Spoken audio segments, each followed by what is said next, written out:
Good morning, good afternoon, or good evening, depending on where you are on our fantastic planet. And welcome to this week's live stream. This is kind of like an emergency live stream. I wasn't planning to do one this week, but something happened on Sunday, which maybe I can talk about a bit later, that made me think this is an important topic. So we scheduled one. It's live. It's today. Hopefully you can make it. This is a multi-platform stream from Facebook to Instagram to YouTube to everything else, but primarily our focus is here on LinkedIn. So thank you very much, depending on how you've arrived here. You've arrived at the right place for sure. So thank you very much for being here as part of the session. And this is a big one. I think this is a huge topic, right? Toxic cultures is something which kind of affects everyone. This began a little while ago, about 6 weeks ago, because we conducted a poll on LinkedIn about to what degree of people had a toxic manager or a toxic boss. Usually when we run a poll on LinkedIn, they're quite balanced in terms of the responses, but this one was very polarized. I'm going to share the result of that poll in a moment. But if you've never been to one of these streams, my name's Wayne Clark. I'm the very lucky front man of the World Class Manager team. We work all around the world with lots of different companies and governments, primarily focused on growth. And the way that we do that is through building the capability of managers en masse. So we've worked now with about 1,000 different organizations in more than 38 countries now at last count around the world. And if you follow us on LinkedIn or connected to myself or the rest of the team, you'll see that we're probably on the move quite a lot. So last week we were in the Middle East, in Riyadh, in Saudi Arabia, and also in Qatar. The week before that, we were in South Africa, in Johannesburg, and also Cape Town. Next week, we're going to be in the Netherlands. So we continue to move and launch and share some of our data, research, and work from working with now more than 50,000 managers around the world. So toxic cultures, big issue, big challenge. And I think, as we would usually say, big challenge, big issue, big intro.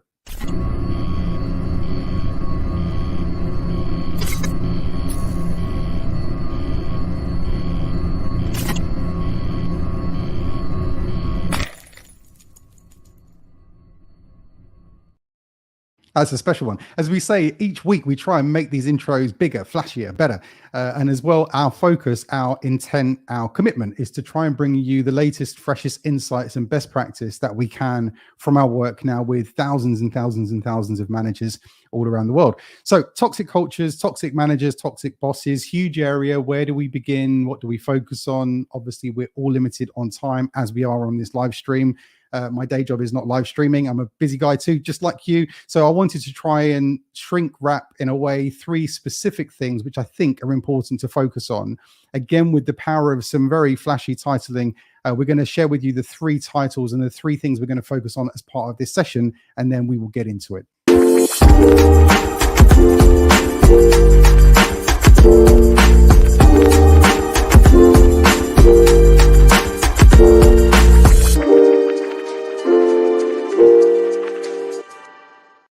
So hopefully you caught those 3 title areas. I'll remind you, don't worry, as we go through this. And we wanted to try as much as possible, as we always try to do, is to bring you not just an argument, but some data to back up some of this argument based on many of the things we've seen in our research and anecdotally in our work around the world, which has made its way into a book called How to Become a World-Class Manager. We're going to give away a copy of the book. So all you need to do is submit a question either publicly on LinkedIn or whatever platform, or privately on a DM. Ashley from our team is also live on the line, so she can pick up any of those questions that you're happy to share publicly, and we can share that. Let's make this as interactive as possible. And we're going to give away a copy of the book. Not this book, because this morning when I looked at it, I realized it actually belongs to a man called Daniel Casimir, a very good friend of mine, who I've not seen in a year since we produced the book. So this copy is for you, Daniel, and we need to get that copy to him. So, as we said, toxic cultures, big issue, big challenge.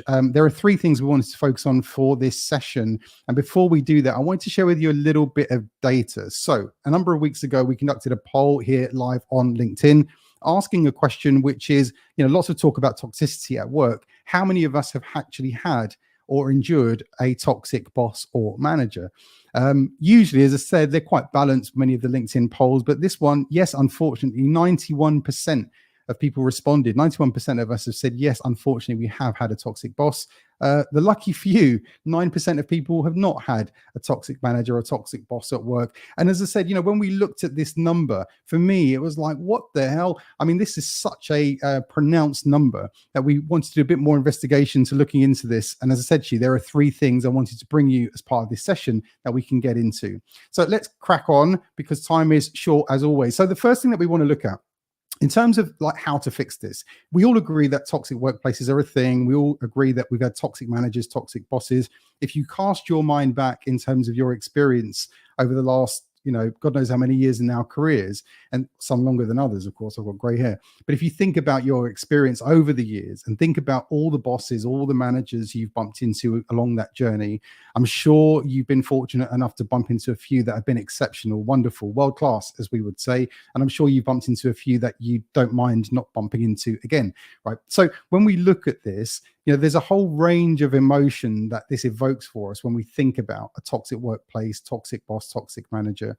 And what we're focused on here is to try and find three very specific, simple things. In essence, they're simple. In practice, they require quite a lot of effort, but we'll talk about that. But three things that any organization can do, large or small, global or local, doesn't seem to matter. Here are three things that we found, which we think would make a massive impact. And our focus, of course, is how to fix it. We all agree it's a problem. Yes. The focus, though, is how do we fix, or how do we even begin to fix some of these issues?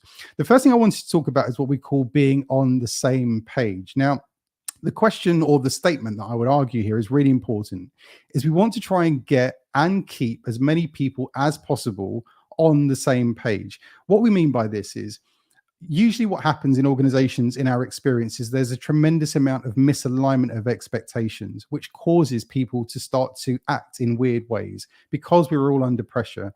It's not usually the case that, people go out of their way to be toxic managers and toxic bosses. They don't wake up and think, today's a great day for some toxicity at work. I'm looking forward to being the most toxic I can and hacking everyone off. This is usually not the case. I think that might be, I don't even know what percentage of human beings that would be, but I'm sure it's unbelievably small. Most people don't begin like that. Organizations don't try and create a company, of course, that could become toxic one day. It's never an ambition. I've never seen it in a goal. I've never seen an organizational vision that says within 3 years, we're going to be the most toxic in our sector, right?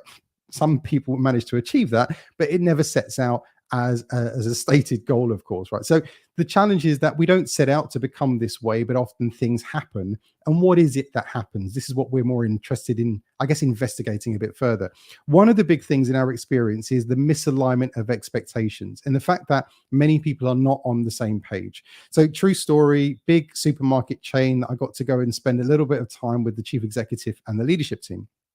We sit down to talk about the growth numbers for next year, and they were, market growth plus whatever percent that they believed that they could achieve. We sat there there was probably, I don't know, maybe 8 or 9 people on the leadership team, executive leadership team. And we sat and we discussed, and it was fascinating to me as an outsider. I've not spent my life in supermarket chains, but as an outsider, I got to learn quite a lot about their focus, their ambition, their intent. And it was clean and it was pure. All it was market growth plus a few percent, because of course we need to satisfy the shareholders and other key stakeholders. Then what happens is we watch the cascade happen, that magical cascade that we think happens, which of course never does actually happen. There is no cascade fairy, and information does not get cascaded through an organization because no one is there to cascade it. Of course, internal comms will do our job. HR will do our job, as we can probably do to the best of our abilities, but getting that information into the hearts and minds of people is, of course, not the job of internal comms. It's not the job of the HR department. It's probably the job of the CEO, and it's definitely the job of the managers in the connection to the CEO. What happened in this organization, who are huge, is I got to go through the entire organization, all the way from the CEO to the senior management team, to the management team, to the local area managers, to get into the supermarkets and start to look at what was happening. The fascinating thing is that when you ended up on the tills with the guys who are measured on scan through items per minute, because this is a tough business to be in, all you find there is just anger and frustration and bullying, because they're under pressure by the supervisor, by the team manager, by the local general manager of the store, by the area manager to achieve this number. The number, when you discussed it at the leadership team level, made absolute sense. And the reason it made sense is because it wasn't just the number, it was set in the context of all of this really rich info about the competitors, about what's going on in the market, about the cost of food pricing, about inflation rates, about all of these sort of macroeconomic factors that made you really understand that this number was a challenge, but it was achievable. But there was a whole bunch of other information which answers all of those big why questions. Why are we doing this? Why now? Why is this the number? The challenge is, as it went through the chain of command, as the magical cascade which doesn't happen, kind of happened, or they thought happened. All that you end up with at frontline employee level is a number. And the number is, you've got to scan these items through, we've got to sell this, we've got to hit this number. In a way to manage that, people then become quite aggressive. And actually, interestingly, this organization had the worst workplace bullying scores I'd ever seen of any organization I've got into. And as I said at the beginning, I've now had the opportunity to work with more than 1,000 organizations and our team all around the world. This had the worst workplace bullying, and probably you would argue was one of the most toxic environments to work in. Was it toxic because the CEO was a horrible person and wanted to create a toxic environment, toxic culture? No. Was the HR director bad and awful and wanted to create toxic culture? No. Were managers awful? No.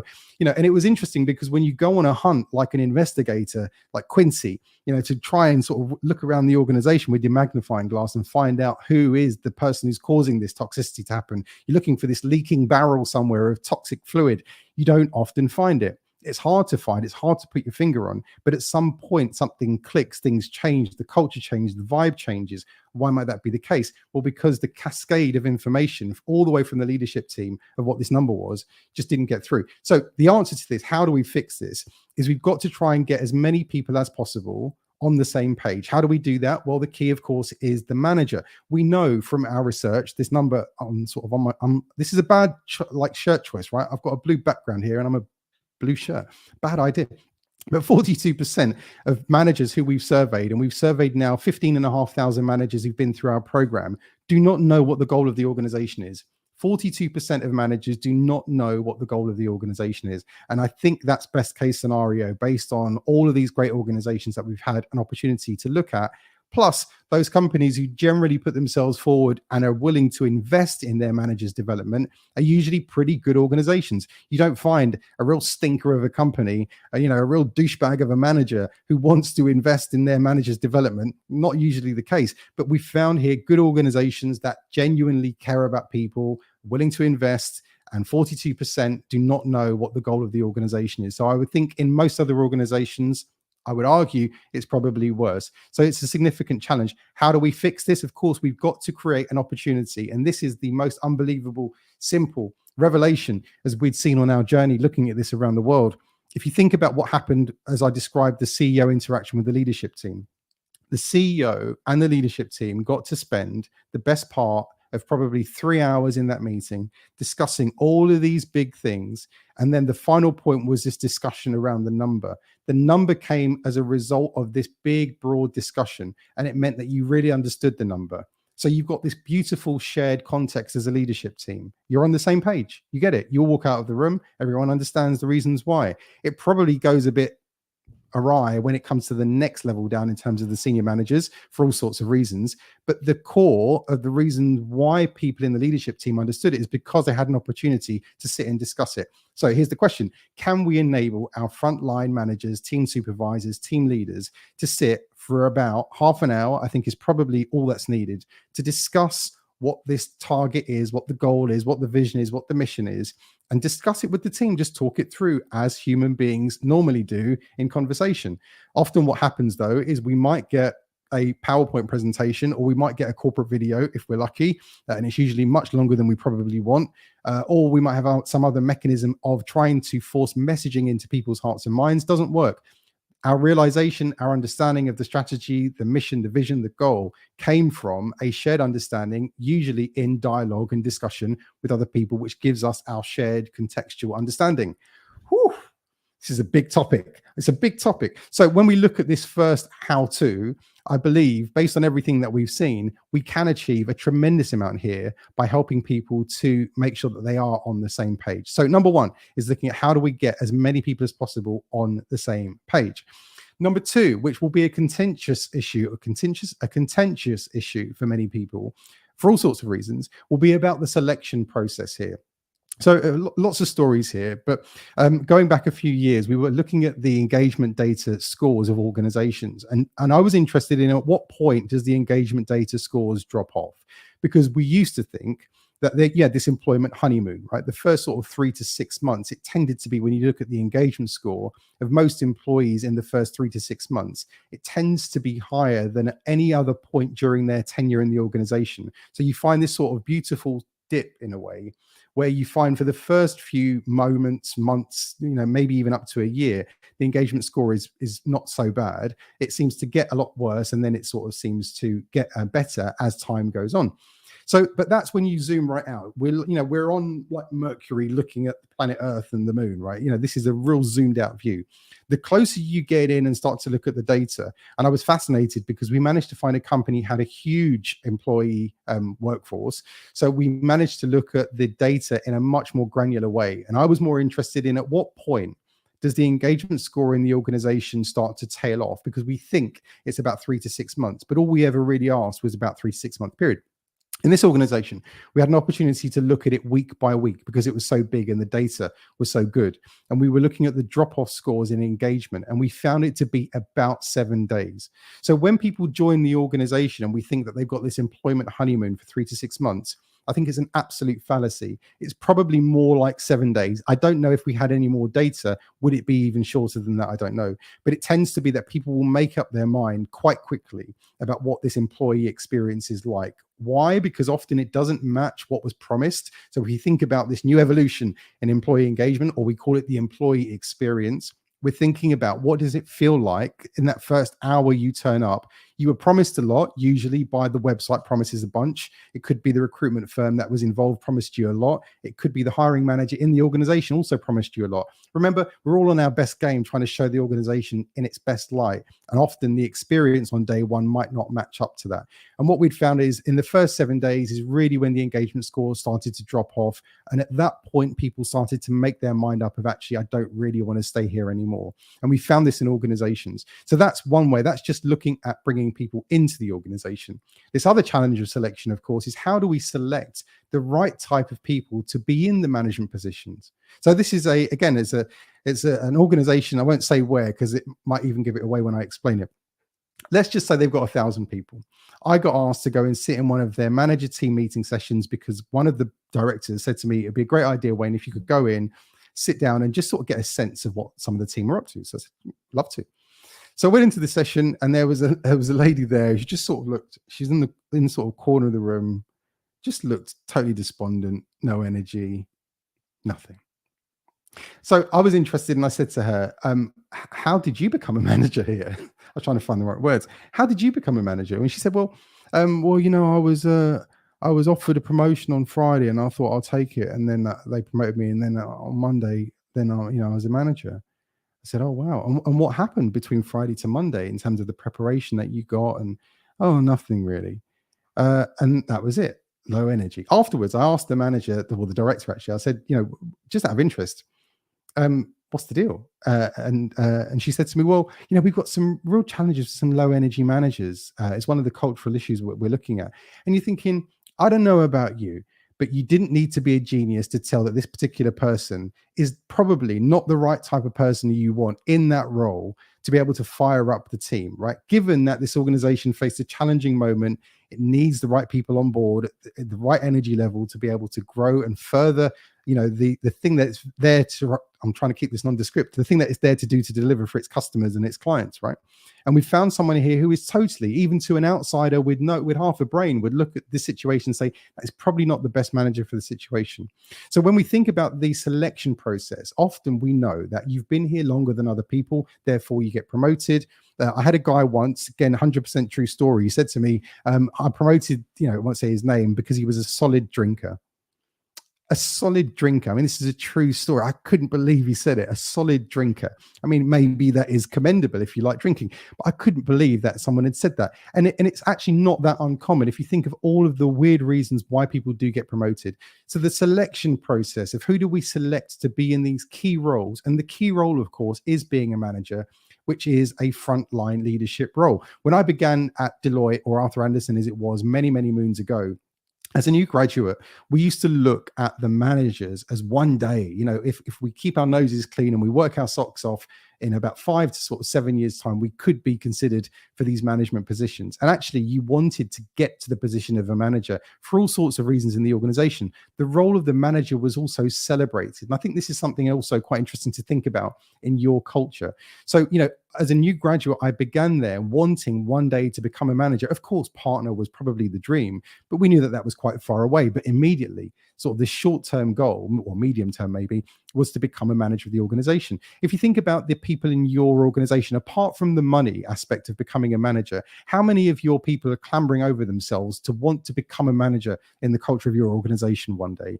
It's a really interesting thing to look at because, again, it tells you how that role is seen, and maybe there is something more we can do. This wasn't on the points here, but I've gone off script. Maybe there's something more we can do here to be able to, in a way, celebrate the role of the manager. In most professional service firms, you're generally seen to have made it once you become a partner. When I joined Arthur Andersen, it felt like one day we could become a manager. And that was the first rung of being seen as made it, because the role of the manager was celebrated so much. A number of years ago, I interviewed, I'm sure you wouldn't mind me saying this because this is a great story. I interviewed the CEO of a jewelry business called Addleston's. Sorry, his name's Mark Addleston. The company's called Beaverbrooks. I interviewed him on stage at the CIPD conference in Manchester. And before the interview, I went to one of the stores in West London near where I live in Westfield, if you know the place, to go and interview a member of staff about what it felt like to work in the organization. The fascinating thing that she told me was on the day of promotion, she gets a phone call from a member of the senior management team. And she said to me that she got a phone call, and the call was essentially based on a senior manager explaining to her as a new manager what the vision and the future of the organization was all about and the important role that she played in it. As she told me the story, you could see a sort of a physiology change. She grew like 3 inches. It was remarkable to watch because the role of the manager is obviously celebrated and the investment is made by the leadership team, not on sending people on training courses, although the world-class manager course is, of course, a great option. But it's not about that. This is more about the investment that they were willing to put in time and energy-wise to develop the manager community. So again, when we look at the selection process, how do we select people who come from outside the organization and especially into these key management roles? Because as a manager, you absolutely do own the culture, and you probably, as we know, have a disproportionate impact on what the culture feels like in the organization. As we all say, we don't leave organizations, we tend to leave managers. Partly true, and the reasons why, though, we leave the manager is for all sorts of other intricate reasons. So again, nice headline, but really when you dig into the detail, as we've done on previous live streams and as we will do in future live streams, we start to find out quite a lot of more intricate detail, which brings this to life a little bit more. But the selection process is absolutely something that we should be focused on, we should be looking at. So again, I'd love to get your thoughts on this, because when it comes to this, if you were to look at doing something quite drastic, and we went into a large multinational financial services company, right, to talk with them about this challenge. They were recruiting thousands and actually tens of thousands of people every year. And one of the interesting things we were looking at was they were losing a lot of people within the first 90 days. So, you know, like the engagement stuff I talked about earlier, we knew that the engagement drop-off was quite significant. What we didn't understand was the reasons why. And then what we'd found out is this organization had outsourced their recruitment to a huge international recruiter, which I totally understand, of course, because how can you resource tens of thousands of people on a regular basis? You can't often do that internally. So I totally understand that. Then we went and spoke to the organization who handled that contract to find and source thousands and thousands of people every single year. And this was interesting because as far as they were concerned, they were delivering on the brief and to the contract. They absolutely were. There was no dispute with that. But what was falling through the gaps was these small, intricate employee experience moments, these tiny noticeable touches, these important and valuable moments of truth that weren't really being picked up by anyone. You ask the organization who's responsible and they say them guys. You ask the contractor who's responsible, they say them guys. And really no one gets to fix the issue. As far as I'm concerned, in the middle, I experienced something that didn't match up to this wonderful, fantastic global brand. And you know what? I'm out because my skills and experience are really valuable and I'd rather take them somewhere else because this place feels a bit toxic to me based on what I've seen so far. So this is a huge issue, selection process, big challenge, big issue. Again, number 2 that we focus on as the how to fix some of this stuff. Final one, number 3, is looking at what we call the reviews, the regular review process that might be in place. And here's a question to ask. You may think that actually this works really well, in which case, congratulations. I'd love to know how you've done this because all organizations struggle with this. When we talk about everything from the more pointy, difficult conversations, excuse me, performance review conversations, appraisal conversations, step back session discussions, one-to-ones, whatever they're termed, whatever the focus is, What's the regularity and the quality like of these conversations that happens in your culture on a regular basis? I think based on everything that I've seen, this is one of the, what we would call the, what do they call it? It's like a short interval control. I can't remember the terminology for it. It's like Six Sigma. But this is one of the things where you can sort of, in a way, fix things quite quickly on a regular basis by resetting the quality and the regularity of the conversation between people, managers, and their teams. And again, investigate this in your organization. What does it look like? And the reason why we raise this as such an issue is because most of the leadership team members, if I talk to a chief people officer or a chief financial officer or a chief marketing officer or a chief information officer, lots of officers. But if we talk to one of those senior people in an organization and ask them in reality, what was the quality of your one-to-one like with the CEO, right, on a regular basis? Most senior leaders, most exec level members of an organization will tell me, they'll kind of smirk. It doesn't happen that well that often. There are, of course, exceptions, but the rigor of those really good detailed conversations at that level aren't always there. And often the more junior you go in the organization, the more sporadic in terms of the quality and the frequency these conversations become. So it would be an interesting test for you to pick a number of your frontline employees at random and find out from them, what was the quality like of your last one-to-one? And don't accept when they say good. Find out what good actually meant. Get them to explain what happens in the conversation and really get into it. One of the organizations we also worked with a couple of years ago was a law firm. And this was interesting because this law firm was selecting some of the best people you can get your hands on, right? They go to the top universities. They find the undergrads who have got the best promise and they recruit them early and they bring them into the law firm. These people have been to the best universities and achieved the best scores. And one interesting thing happened. So I was sitting there with a group and a guy said that he's 12 years qualified now as a lawyer, which means that he should be, as far as he was concerned, being tapped on the shoulder to become a partner. If you don't understand law firms or partnerships, this is to become essentially an equity, or you can be a non-equity partner, but to become more senior in the organization in terms of the culture. So I said, this is interesting. I said, what happens tonight? Imagine you go out for dinner with some friends. You maybe meet someone in the restaurant who you feel like your firm could act for, right? What happens? And he looked at me like I was an absolute idiot and said, well, I'd take their card. I said, good step. And then what happens? After you take their card, what happens? And he said, well, I would give the card to the partner. And I said, okay. And then what happens? And I just thought, that right there is the reason why you're not being tapped on the shoulder, because in terms of driving the business development cycle, you do not see this as your issue. Then I was interested. I went back to HR and I said, right, could you give me some anonymized employees or some of the associate lawyers? Could you give me some of their development plans? And what blew me away was I started looking through them, blank, blank, blank, blank, blank.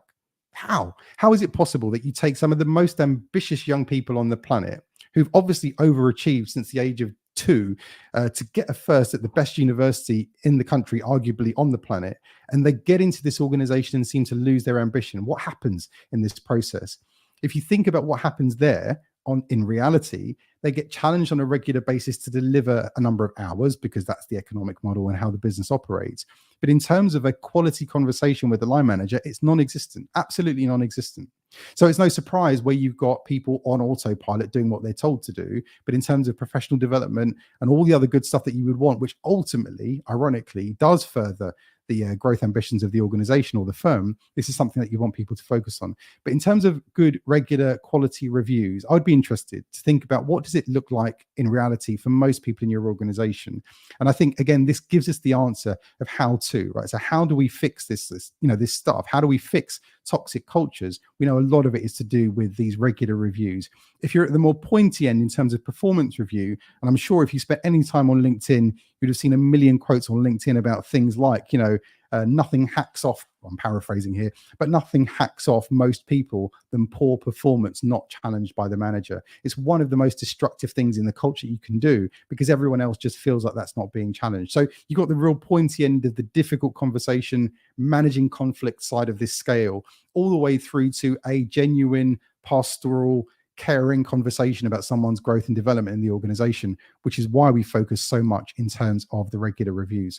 So 3 big things. We like to focus on 3 things here because it makes it nice and neat, hopefully, in terms of this big issue, fixing a culture, changing a culture, making it from toxic to non-toxic in the eyes of the majority of people is not an easy feat.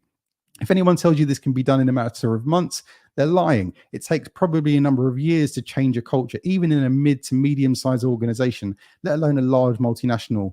But the three things that we can do, whether the organization's truly global or very small, is to look at how do we, number one, how do we make sure that we can get as many people as possible on the same page? Let's agree about what it is that we're here to do. The human brain doesn't seem to cope very well with ambiguity. And surprise, surprise, when we looked at engagement data, we often find that job clarity tends to go hand in hand with high levels of employee engagement. Most people want to know what it takes to win. Make sure that the expectations are clear. And of course, if we can, this is the golden view, if we can link that to what we're trying to achieve as an organization, then all the better. So number one, how do we make sure that we can get as many people as possible on the same page? Number two, if you just joined, is to look at the selection process. How do we bring people into the organization and how do we move them through the organization? On what basis do we select the type of people that should be in these key positions who have a disproportionate impact, certainly in management and leadership, in terms of the culture of the organization? Again, if you were faced with two candidates that are technically both as good as each other, but you suspect one has a bent more towards engaging people, caring about people, driving the right type of culture, commensurate with your growth ambitions, that should be the person you select all day long. But often this isn't the case. Why? Because so many people who bring in talent to the organization do not understand the intricacies of this cultural nuance that's so important. And often people who are even in those hiring conversations, hiring managers, are not rebriefed in terms of what's changed, what's different. And again, I would argue if you put most, I'll say good, preface this with good CEOs, if you put most good CEOs in a frontline interview in a multinational corporation, they will probably be looking for very different things than individuals would at the front end of the organization who don't understand what this is all about, because often what they're hiring is something for very, very different. So again, when we look at the reviews, how do we make sure that we're then backing this up on a regular basis? Point three, with a regular good conversation. Frequency wise, I would say this is probably right to do every about 90 days. I think this is good. Organizations in the in the private sector, if you're a publicly listed company, operate on a 90-day cycle for a good reason. So 90-day cycles work really well. How can we make sure that those conversations are in existence and regular and of good quality in the conversations inside the organization? So that brings us pretty much to the end. We've got a final, advert for what's happening next week. So we are going to be live next week in the Netherlands. So very, very overjoyed to be there in Amsterdam next week with my good colleague and also was a co-founder of the Global Growth Institute based in the Netherlands, Erin. And we're going to be there with the brilliant team from EMEA Recruitment. So it's an unashamed plug for next Thursday. We're going to be there in Amsterdam. So we look forward to seeing you there. For those people who aren't making the event, then of course we're going to do a live stream just before that. So we look forward to sharing with you some more insights from the Netherlands next Thursday. I'm trying to get the dates right. We're all over the place. But next Thursday, live from Amsterdam, we look forward to sharing some of these insights with you.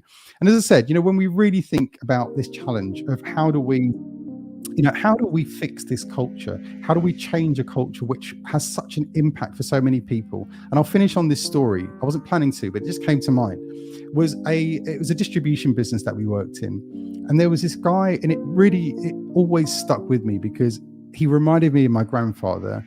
He was an older guy. And he said to me that on a Sunday evening, this is tragic, I thought, he's been there for like 40 years. He's near to retirement, but he said, but he has to work. He's working not out of choice, right? He said on a Sunday evening, he often cries because he doesn't want to go to work on a Monday morning. And I asked him, what's that all about?